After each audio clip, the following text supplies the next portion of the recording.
ಚಿಚ್ಚಕ್ತಿಯು ಕೂಡ ಗೋಲಾಕಾರವಾಗಿ ನಮ್ಮನ್ನು ವ್ಯಾಪಿಸಿರ್ತಕ್ಕಂಥದ್ದು. ಅದಕ್ಕೋಸ್ಕರ ಬಸವಣ್ಣನವರು ಈ ವಚನವನ್ನು ಅಂದರೆ ಸರಿಯು ಕನ್ನಡಿಯೊಳಗೆ ತಾನಡೆಗಿರುವಂತೆ ಪರಶಿವನು ಅದರಲ್ಲಿ ಅಡಿದ್ದಾನೆ ಅಂತ ಸರ್ವಜ್ಞ ಕವಿ ಕೂಡ ಹೇಳ್ತಾರೆ. ಅಂದರೆ ಆನೆ ಬೃಹದಾಕಾರವಾಗಿರ್ತಕ್ಕಂಥ ಆನೆ ನಾವು ಫೋಟೋ ತೆಗೆದಾಗ ನಮ್ಮ ಒಂದು ಫೋಟೋದಲ್ಲಿ ಅದನ್ನು ನಾವು ಸೆರೆ ಹಿಡಿತೀವಿ. ಅದು ದೊಡ್ಡದಾಗಿರ್ತಕ್ಕಂತಹ ಆನೆಯನ್ನು ನಾವು ಚಿಕ್ಕದಾಗಿ ಸೆರೆ ಹೇಗೆ ಹಿಡಿತೀವೋ ಅದೇ ಥರ ಬ್ರಹ್ಮಾಂಡದಲ್ಲಿ ವ್ಯಾಪಿಸಿರ್ತಕ್ಕಂತಹ ಪರಮಾತ್ಮ ಅವನು ಚುರುಕಾಗಿರಯ್ಯ ಅಂತಾರೆ ಬಸವಣ್ಣವರು. ಅಂದರೆ ಎನ್ನ ಕರಸ್ಥಳಕ್ಕೆ ಬಂದು ಚುರುಕಾಗಿರಯ್ಯ ಅಂತಾರೆ.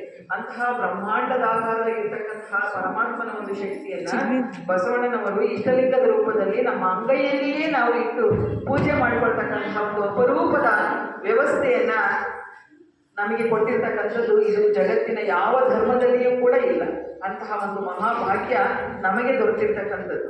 ಹಾಗಾಗಿ ಪ್ರತಿಯೊಬ್ಬರೂ ಕೂಡ ಸುಪ್ರಭಾತ ಸಮಯದಲ್ಲಿ ಅರ್ತಿಯಲ್ಲಿ ಲಿಂಗವ ನೆನೆದರೆ ತಪ್ಪುವು ಅಪಮೃತ್ಯು ಕಾಲ ಕರ್ಮಂಗಳಯ್ಯ ಅಂತ ಬಸವಣ್ಣವ್ರು ಹೇಳ್ತಾರೆ. ಅಂದ್ರೆ ನಾವು ಅಂದ್ರೆ ಈಗೆಲ್ಲ ಏನ್ ಮಾಡ್ತಾರೆ ಅಂದ್ರೆ ಬ್ರಾಹ್ಮಿ ಮುಹೂರ್ತ ಅಂತ ಹೇಳ್ತಾರಲ್ಲ, ಅದನ್ನೇ ಬಸವಣ್ಣವ್ರು ಹೇಳಿರೋದು. ಗಾಂಧಾರಿ ಮಾಂಧಾರಿ ಎಂಬ ಅಹೋರಾತ್ರಿಯಲ್ಲಿ ಲಿಂಗವ ಪೂಜಿಸಬೇಕು ಅಂತಾರೆ. ಅಂದ್ರೆ ಏನು ಅಂತಂದ್ರೆ ಎಲ್ಲ ಜನಸಾಮಾನ್ಯರಿಗೆ ಎದ್ದೇಳೋದಕ್ಕಿಂತ ಮುಂಚೆ ನಾವು ಏನ್ ಮಾಡ್ಬೇಕು ಅಂದ್ರೆ ಇಷ್ಟಲಿಂಗ ಪೂಜೆಯನ್ನ ಮಾಡ್ಕೋಬೇಕು ಅಂತ. ಆ ಒಂದು ಬೆಳಗಿನ ಜಾವದಲ್ಲಿ ಏನು ಅಂತಂದ್ರೆ ವಾತಾವರಣವೂ ಕೂಡ ತಿಳಿಯಾಗಿರುತ್ತೆ. ನಾವು ಕೂಡ ಮುಂಜಾನೆ ಎದ್ದಿರ್ತೀವಿ. ನಮ್ಮ ನಿತ್ಯ ಕರ್ಮಗಳನ್ನ ಮುಗಿಸಿ ನಾವು ಸುಪ್ರಭಾತ ಅಂದ್ರೆ ಸೂರ್ಯೋದಯಕ್ಕಿಂತ ಮುಂಚೆ ನಾವು ಇಷ್ಟಲಿಂಗ ಪೂಜೆಯನ್ನ ಮಾಡಿದ್ದೇ ಆದರೆ ನಮಗೆ ಮುಂಬರ್ತಕ್ಕಂತಹ ಕಷ್ಟಗಳು ಅಥವಾ ಏನಾದರೂ ಏನು ಅಪಘಾತಗಳಿರಬಹುದು, ದೊಡ್ಡದಾಗಿ ಆಗ್ತಕ್ಕಂಥದ್ದೆಲ್ಲವೂ ಕೂಡ ನಮಗೆ ಕಡಿಮೆ ಆಗುತ್ತೆ. ಖಂಡಿತ ಅದು ಸತ್ಯವಾಗಿರ್ತಕ್ಕಂಥದ್ದು. ಯಾಕೆಂದ್ರೆ ನಾವು ನಮ್ಮ ಜೀವನದಲ್ಲಿಯೂ ಕೂಡ ಅದು ನಡೆದಿರ್ತಕ್ಕಂಥದ್ದು. ಅದಕ್ಕೋಸ್ಕರ ನಾವೇನ್ ಮಾಡ್ಬೇಕು ಅಂದ್ರೆ ಸುಪ್ರಭಾತ ಸಮಯದಲ್ಲಿ ಪ್ರೀತಿಯಿಂದ ನಾವು ಲಿಂಗವನ್ನ ನೆನಿಬೇಕು, ಪೂಜೆ ಮಾಡಬೇಕು. ಆಗ ನಮಗೆ ದೊಡ್ಡದಾಗಿ ಬರ್ತಕ್ಕಂತಹ ಒಂದು ಕಷ್ಟಗಳು ಕೂಡ ನಿವಾರಣೆಯಾಗಿ ಸಣ್ಣ ಪ್ರಮಾಣದಲ್ಲಿ ಅಂದ್ರೆ ಏನೋ ಸಣ್ಣ ಅಂದ್ರೆ ಜೀವ ಹೋಗ್ತಕ್ಕಂಥದ್ದು ತಪ್ಪಿ ಏನೋ ಸಣ್ಣ ಪುಟ್ಟ ಅನಾಹುತಗಳು ಆಗ್ಬಹುದು. ಅದನ್ನು ತಪ್ಪಿಸ್ತಕ್ಕಂತಹ ಒಂದು ಶಕ್ತಿ ನಾವು ಮುಂಜಾನೆ ಎದ್ದು ಸುಪ್ರಭಾತದಲ್ಲಿ ಪೂಜೆ ಮಾಡ್ಕೊಳ್ತೀವಲ್ಲ, ಆ ಶಿವಯೋಗ ಸಾಧನೆಗೆ ಇದೆ ಅಂತ ಬಸವಣ್ಣವರು ಹೇಳಿರ್ತಕ್ಕಂಥದ್ದು. ಬಸವಣ್ಣವರು ಹೇಳಿರೋದನ್ನ ನಾವು ನಿತ್ಯ ಜೀವನದಲ್ಲಿ ಅನುಸರಿಸ್ತಾ ಇದ್ದೀವಿ. ಎಲ್ಲರೂ ಕೂಡ ಇಲ್ಲಿ ಬಂದಿರ್ತಕ್ಕಂಥ ಅನೇಕ ಜನ ಸಾಧಕರು ಅದನ್ನೇ ಮಾಡ್ತಾರೆ. ಅದರಿಂದ ಏನಾಗುತ್ತೆ ಅಂತಂದ್ರೆ ನಮಗೆ ಮುಂಬರ್ತಕ್ಕಂತಹ ಕಷ್ಟಗಳು ನಿವಾರಣೆ ಆಗ್ತವೆ. ಅದಕ್ಕೆ ನಾವು ಸುಪ್ರಭಾತ ಸಮಯದಲ್ಲಿ ಭಗವಂತನನ್ನ ನೆನೆಯಬೇಕು ಅಂತಕ್ಕಂಥದ್ದು. ಯಾಕೆ ಅಂತಂದ್ರೆ ಇನ್ನೂ ಒಂದ್ ಕಡೆ ಬಸವಣ್ಣವ್ರು ಹೇಳ್ತಾರೆ, ಮಲಗಿದ್ದ ಸತಿಯನ್ನು ಎಬ್ಬಿಸಲಿ. ನಮ್ಮ ಪಕ್ಕದಲ್ಲಿರ್ತಕ್ಕಂತಹ ಸತಿ ಇರ್ಬೋದು ಅಥವಾ ಪತಿ ಇರ್ಬೋದು, ಅವರನ್ನು ಕೂಡ ಎಬ್ಬಿಸಲಿ ನಾವು ನಮ್ಮ ಒಂದು ಪೂಜೆಯಲ್ಲಿ ಪಾಲ್ಗೊಳ್ಬೇಕು. ಆಮೇಲೆ ಏನು ಗೋವುಗಳನ್ನ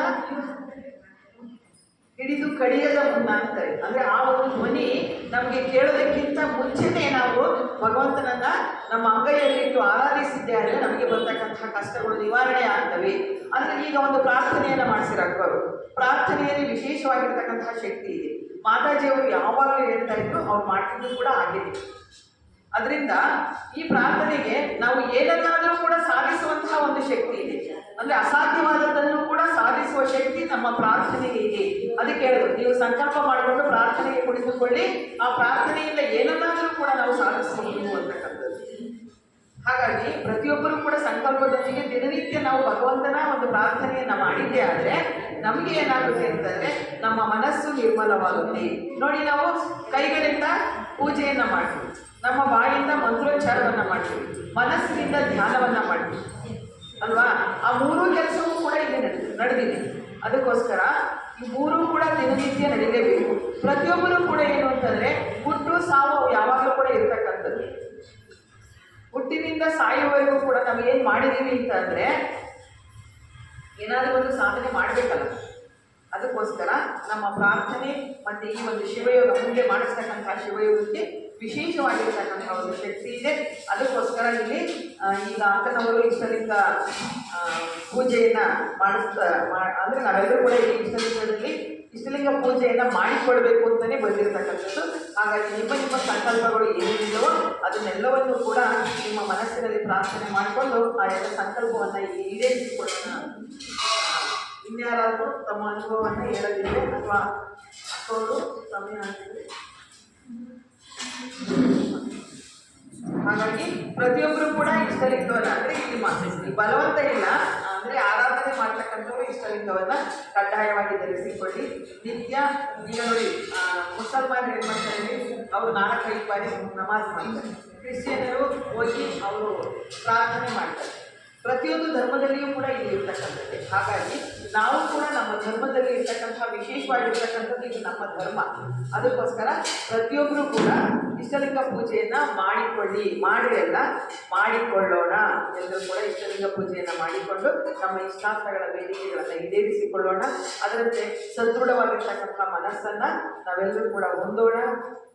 ಪ್ರತಿಯೊಂದು ಕೂಡ ಇದೆ. ಇಷ್ಟಲಿಂಗ ಜ್ಞಾನವನ್ನು ನಾವು ಪೂಜೆಯನ್ನು ನಾವು ಮಾಡಿಕೊಂಡು ಅದು ಜನ್ಬಸವಣ್ಣ ಒಂದು ಕಡೆ ಹೇಳ್ತಾರೆ, ಇಷ್ಟಲಿಂಗ ಪೂಜೆ, ಇಷ್ಟಲಿಂಗ ನಿರೀಕ್ಷಣೆ, ಅನಂತರ ಇಷ್ಟಲಿಂಗ ಧ್ಯಾನ. ಈ 3 ಕೂಡ ಮಾಡಿಕೊಂಡಿದ್ದೆ ಆದರೆ ನಮ್ಮನ್ನ ನಾವು ಅಂದ್ರೆ ಮರೆಯುವೆ ಗುರು ಅಂತ ಹೇಳ್ತೀವಲ್ಲ, ನಮ್ಮಲ್ಲಿ ಇಷ್ಟಲಿಂಗ ಇರ್ತಕ್ಕಂಥದ್ದು ಕೂಡ ಮರೆತು ಹೋಗುತ್ತೆ. ಆ ರೀತಿ ನಾವು ಅದರಲ್ಲಿ ತಲ್ಲೀನರಾಗಲಿಕ್ಕೆ ಅವಕಾಶ ಇದೆ. ಹಾಗಾಗಿ ಪ್ರತಿಯೊಬ್ಬರು ಕೂಡ ಇಷ್ಟಲಿಂಗ ಪೂಜೆಯನ್ನ ಮಾಡಿಕೊಂಡು ಆ ಒಂದು ಧ್ಯಾನದಲ್ಲಿ ನಿರತರಾಗೋಣ. ಸತ್ಕ್ರಿಯೆ, ಸದ್ಭಾವ ಮತ್ತು ಸದ್ಭಾವನೆಗಳನ್ನು ಬೆಳೆಸಿಕೊಳ್ಳೋಣ ಅಂತ ಹೇಳ್ತಾ ಇದು ನನಗೆ ಮಾತಾಡಲ್ಲ ಅಂದರೆ ಮಾತಾಡ್ತಾ ಇದ್ದು ಮಾತಾಡ್ಬೋದು, ಆದರೆ ಸಮಯಾವಕಾಶ ಇಲ್ಲ. ಹಾಗಾಗಿ ನನಗೆ ಅವಕಾಶ ಮಾಡಿಕೊಟ್ಟಂತಹ ಪೂಜ್ಯ ಓಂಕಾರೇಶ್ವರಿ ಮಾತೆಯವರಿಗೆ ಮತ್ತು ನಿಮ್ಮೆಲ್ಲರಿಗೂ ಕೂಡ ಶರಣಾರ್ಥಿಗಳನ್ನು ಸಲ್ಲಿಸುತ್ತಾ ನನ್ನ ಮಾತಿಗೆ ವಿರಾಮ ಮಾಡ್ತೀನಿ. ಜೈ ಗುರು ಬಸವೇಶ ಹರ ಹರ ಮಹಾದೇವ.